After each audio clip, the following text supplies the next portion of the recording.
दुनिया रे खूब कम लोक एमिति थिबे जेउ मानको प्लेन रे बसिबा पसंद नथिबो। आपनक भितरु केही केही प्लेन रे बसिथिबे आउ केही केही हुएतो बसिबाकू चाहुथिबे। पुणी प्लेन सहित जड़ित किछि दमदार कहानी मध्य आपण निश्चिंत शुणिथिबे। किंतु आजिका कहानी पूरा आश्चर्यजनक। एटा एमिति गोटे कहानी जहाँकि फ्लाइट टेकअप हेबा परे पूरा 35 वर्ष ऊपर रहितिला। जेतबले ताकू लैंड करागला ताकू देखिकी लोकंकर होश उड़ीगला। आज्ञा हाँ, बहुत लोक यहाकू टाइम ट्रैवल भी कहती आ बहुत लोक अछंती जो माने यहाकू भयंकर घटना भी कहती। घटना जहाँ भी हेउना कहीं किंतु ए घटनार कहानी निश्चय आश्चर्यकर। तेबे दर्शक बंधु प्रथमे आपण कहानीटी को पूरा शुणी नियंतु, तापरे आपणक मतामत आमको कमेंट सेक्शन रे निश्चिंत जणाइबे। फ्रेंड्स, प्लेन ट्रैवल जेते भल होइथाय सेते रिस्क मध्य होइथाय। 35,000 फुट उपरे जदि टिकिए भी भूल हो जाए तेबे आपणकर बंचिबा असंभव। किंतु आजिका फ्लाइट घटना किछि अलगा। आमे कहूछु ब्राजिल गोटे प्लेन फ्लाइट नंबर 513 विषय रे। 1954 सेप्टेम्बर 4 तारिख रे सेंटियागो फ्लाइट नंबर 513 पश्चिम जर्मनी आर्जेन इंटरनेशनल रू उड़ान भरिला। ए प्लेन को ब्राजिल रो पोर्ट एलेग्रे इंटरनेशनल एयरपोर्ट रे पहुंचबार थिला, जहार दूरता प्राय 18 घंटार थिला। से प्लेन टी 88 जन यात्री एवं 4 जन क्रू मेंबर को नहीं जर्मनी रू निज देश ब्राजिल आसुतिला। प्लेन रो कैप्टेन थिले मिगुएल विक्टर क्यूडी। कैप्टेन मिगुएल जानि नथिले जे आगामी किछि घंटा भितरे तांको सहित कौन हेबो।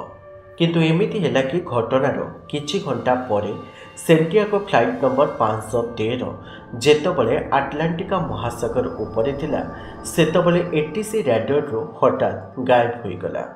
जहाको देखि एटीसी रे काम करुथिबा अधिकारी आ कर्मचारी प्रथमे आश्चर्य होईगले आ प्लेन सहित कांटेक्ट करबाको चेष्टा मध्य करबाको लागिले। जेतबले किछि समय परे से प्लेन रैडर रे देखा गलानी सेतबले सेमाने सबो आश्चर्य होई गले आ सेमाने जानि पारि नथिले जे हठात प्लेन टी केउटी गायब होई गला। सेमाने सबोबले से प्लेन सहित लगातार कांटेक्ट करबाको लागि पड़िथिले, परंतु सेंटियागो फ्लाइट नंबर 513 रू कोनोसी जवाब मिलु नथिला। जहाको देखि तत्कालीन एटीसी सभा मध्य डका गला, जेउटी ब्राजिल एवं जर्मनी रो किछि उच्च अधिकारी व्यक्ति सामिल थिले। सेंटियागो फ्लाइट गायब हेबा परठारु चर्चा हेबा आरंभ होला। जेहेतु काहाकू एई विषय रे जणा पड़िलानी तेनु एटीसी घटनार संधान पाई गोटे टीम बनागला, जो टीम को सेमाने आटलांटिका महासागर को पठाइथिले। काहेकिना जेतबले रैडर रो प्लेन कनेक्शन विच्युत होइतिला सेतबले प्लेन आटलांटिका महासागर ऊपर ही उड़ुथिला। साधारण भावरे जदि केबे एमिति हुए तेबे सेटा दुर्घटना बोली मानि निया जाए। आउ ए केस रे भी एमिति किछि होइतिला बोली एटीसी भाबी नैथिले जे सेंटियागो प्लेन दुर्घटनाग्रस्त होई जाइछे। किंतु जेतबले संधानकारी दल आटलांटिका रे पहुंचिले सेमानकु प्लेन दुर्घटनार किछि भी प्रमाण मिली नथिला। पुणी काहारी डेड बॉडी मध्य मिली नथिला। तापरे एटीसी अनुमान कला जे बोध हुए प्लेन गभीर आटलांटिका महासागर भीतर को खसी जाइछि। तापई भी गोटे टीम तैयारी करागला, जो स्थान रे भी प्लेन रो भग्नावशेष मिलिबार आशा थिला। संधानकारी टीम से सब को जागा सर्च करदेले, किंतु केउठी भी प्लेन मिली नथिला। एमिति हठात प्लेन गायब हो जिबा परे यात्रींकर घर लोक खूब दुखरे थिले। सबु लोक प्रकृत घटना विषय रे जानिबाको चाहुथिले जे प्लेन सहित कौन होइतिला, किंतु सेंटियागो एयरलाइंस पाखरे किछि भी उत्तर नथिला। एमिति सप्ताह परे सप्ताह, मास परे मास आ वर्ष परे वर्ष बीतीगला, किंतु प्लेन मिलिलानी।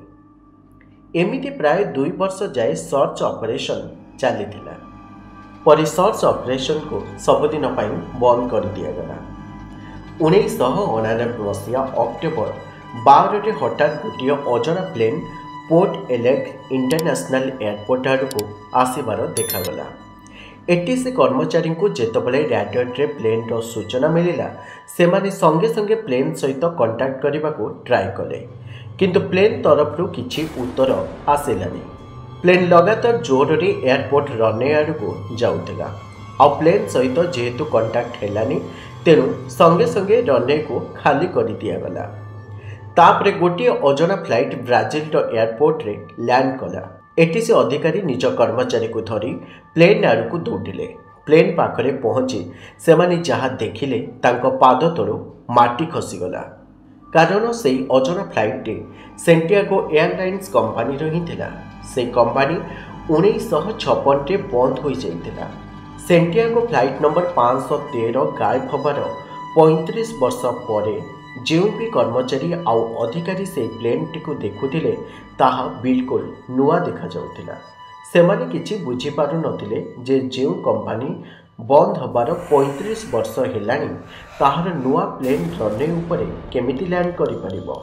तेणु सेमाने कर्मचारी को प्लेन भितर को जाई देखिबाकू कहिथिले। सेमाने देखिले जे प्लेन पूरा कंकाल रे भर्ती हो जाइतिला। सबु सीट उपरे कंकाल बसिथिले। जेतबले सेमाने कॉकपिट कबाट खोलिले सेतबले सेमाने देखिले जे प्लेन चलाउथिबा फ्लाइट कैप्टेन मिगुएल विक्टर क्यूरिंग हाथ में प्लेन रो कंट्रोल थिला। से भी मरी जाइथिले एवं तांको शरीर भी कंकाल हो जाइथिला। से फ्लाइट थिला सेंटियागो फ्लाइट नंबर 503। तेबे प्रश्न थिला जे प्लेन टी केउठी थिला जहा द्वारा सबु यात्रींकर मृत्यु हो जाइछि। आ प्लेन एते भल भाबरे किपरि लैंड कला, पुनी प्लेन रो इंजिन केमिति चालू अछि, प्लेन एते ब्रांड न्यू केमिति, ए सब प्रश्न तो कहारी मुंड खराब करदेव। जेहेतु सबुठी भय सृष्टि हेब तेणु ब्राजिल सरकार ए खबर उपरे रोक लगाइदेले। ए घटना परे यार जांच हैला आउ भिन्न भिन्न थियोरी बाहरिबा आरंभ हैला। प्रथम थियोरी बाहरिला जे प्लेन उड़ीबा समय रे कोनोसी टाइम ट्रैवल रे फसी जाइतिला, अर्थात कोनोसी ब्लैक होल भितरे फसी जाइतिला। तार रेडिएशन रे सबु यात्रींकर अवस्था एमिति होइतिला।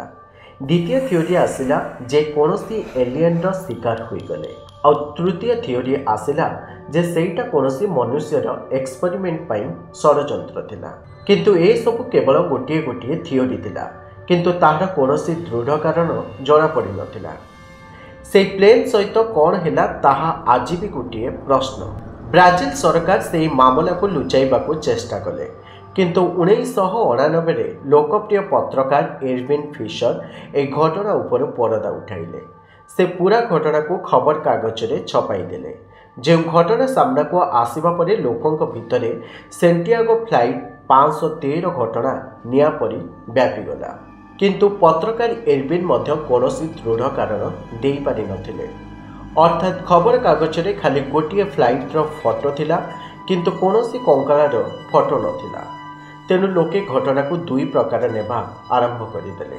केही केही ताको टाइम ट्रैवल बोली कहउथिले, केही केही अजब भूतिया घटना मध्य कहउथिले, आउ किछि लोक एहाको पब्लिसिटी स्टंट बोली कहउथिले।